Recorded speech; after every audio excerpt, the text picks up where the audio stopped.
Manager commission. సంస్థలో నిర్వహణలో పాల్గొంటున్న లేదా కర్మాగారంలోని ఉద్యోగులపైన, కార్మికులపైన కానీ, ఆఫీసు కార్యాలయంలోని ఉద్యోగులపైన కానీ పర్యవేక్షణ చేసేందుకు ఒక అధికారిని మనం నియమించబడి ఉంటాడు. సంస్థ తరపున మన చేత నియమించబడి ఉంటాడు. అతన్ని మనం మేనేజర్గా పిలుస్తాం. అంటే ఎవరైతే మేనేజ్ చేస్తారో విషయాలని, అంటే అన్ని వ్యవహారాలను పర్యవేక్షిస్తాడో పర్యవేక్షకుడు అంటాం. ఇతనికి అతను ఆ పనిని చేస్తున్నందుకు జీతం చెల్లించడం జరుగుతుంది. ఒక్కొక్కసారి అతను అదనపు పనిని చేపట్టినప్పుడు అతనికి వాటిపైన కమిషన్, అంటే లాభం పైన కమిషన్ను కూడా ఇవ్వడం జరుగుతుంది. ఇటువంటి మేనేజర్ కోసం కమిషన్ను ఇస్తున్నప్పుడు దాన్ని లాభంపై లెక్కించే విధానం మనం ఇప్పుడు చూద్దాం. సంస్థ సంపాదించిన నికర లాభం పైన నిర్ణీత శాతం కమిషన్ను లెక్కించమని కోరవచ్చు. కమిషన్ లెక్కించే విధానం ఒకటి. ఇక రెండవ విధానం గమనిస్తే నికర లాభంలో నుండి అటువంటి కమిషన్ తీసివేసిన తరువాత కమిషన్ తీసివేసిన పిదప ఉన్న లాభాలపై నిర్ణీత శాతాన్ని లెక్కించమంటే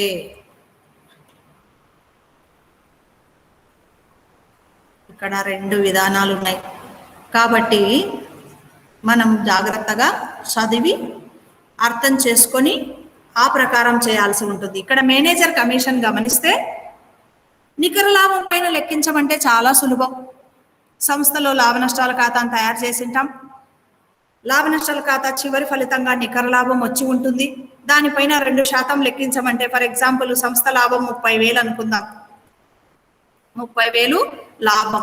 దీనిపైన 2% మేనేజర్ కమిషన్ అంటే సులభంగా లెక్కించేసేయవచ్చు. ఎట్లా? 30,000 ఇంటూ ముందుగా లాభ నష్టాల ఖాతాను సిద్ధం చేసి ఖర్చులు నష్టాలు డెబిట్ రాసి, లాభాలు ఆదాయాలు క్రెడిట్ రాసి, పక్కకు నిల్వ తేల్చి లాభం ఎంతో కనుక్కోవాలి. అంటే మేనేజర్ కమిషన్ను కూడా ఇంకా నమోదు చేయాలి. కాబట్టి ముందుగా మేనేజర్ కమిషన్ తీయక ముందు ఉన్న లాభాలు, అందుకే ఇక్కడ ఏమంటున్నామంటే ఈ విధానంలో తీయక ముందు కమిషన్ను తీయక ముందు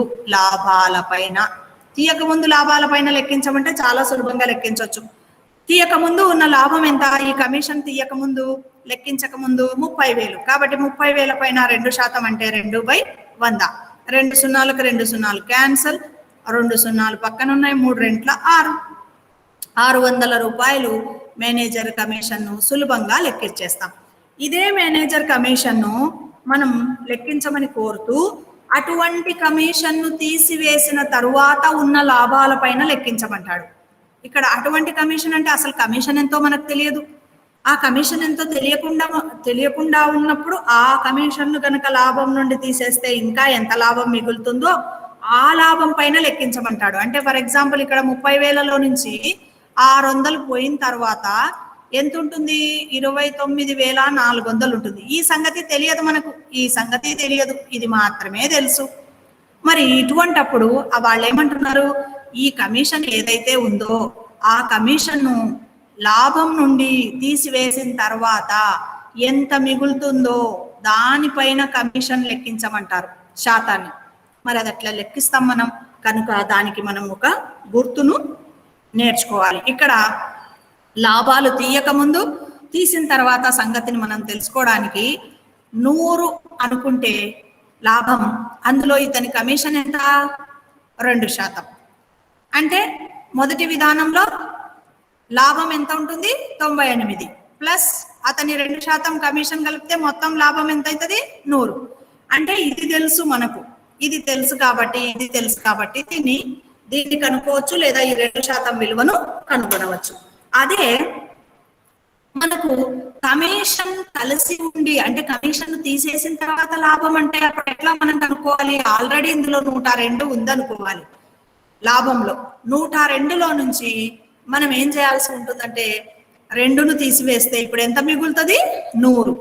అంటే 100% విలువను మనం కనుగొనబోతున్నాం. అదే విధంగా 2%కి 102 ఉన్నప్పుడు ఎంత విలువ వస్తుందో అది కనుగొనబోతున్నాం. అంటే ఇక్కడ అమ్మకాల విలువ ఏదైతే ఇచ్చాడో నికర లాభం విలువ ఏదైతే ఇచ్చాడో 30,000, ఇది ఈ 100%కి సంబంధించిన విలువ. కానీ మనకి ఏ విలువ కావాలి? 102 విలువ కావాలి. 102 విలువ మనకు తెలియదు. 102 విలువ తెలిస్తే దానిపైన 2% సులభంగా అప్లై చేస్తాం. కానీ ఇదే తెలుసు కాబట్టి ఇప్పుడు మనం దీన్నే అప్లై చేసి రాస్తాం. అప్పుడు ఎట్లా అప్లై చేయాలి? 30,000 ఇంటూ 2% కావాలి. ఎందులో నుంచి కావాలి? 100లో నుంచి కాదు, 102లో నుంచి. కనుక మనం ఈ రకమైన విధానాన్ని పాటించి 2 1 2 5 10 2 1 2 51. ఇప్పుడు 51తో 30,000ను భాగిస్తూ పోతే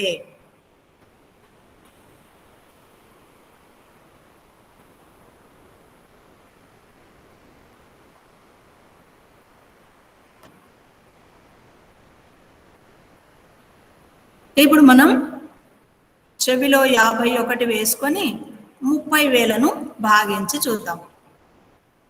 5 6ల 30 కదా, ఎక్కువ అవుతుంది. 5తో పోతుంది. 5 1 5, 5 5ల 25, 10లో 5 పోతే 5, 9లో 5 పోతే 4, ఇక్కడ 2 ఉంటుంది. ఇప్పుడు ఈ 3వ సున్నాను దించుకుందాం. దించుకుంటే ఇప్పుడు 5 9ల 45, కానీ ఇక్కడ ఎంత ఉంది? 51 ఉంది. కాబట్టి అది కూడా పోదు, 8తో పోతుంది. 8 1 8, 5 8ల 40 పోతే ఎంత మిగిలింది? 2 4. పక్కన ఇంకొక సున్నా ఉంది, దాన్ని కూడా దించుకుందాం. అప్పుడు 51తో ఎన్నిసార్లు 420 పోతుంది? 5 8ల 40. చూద్దాం ఇప్పుడు. మళ్ళీ 408 పోతే 12 మిగిలింది. ఇక్కడ ఇంకా సున్నాలు దించుకోవడానికి లేవు కాబట్టి పాయింట్ పెట్టి సున్నా దించినట్లయితే 120. 51 రెంట్ల 51 రెంట్ల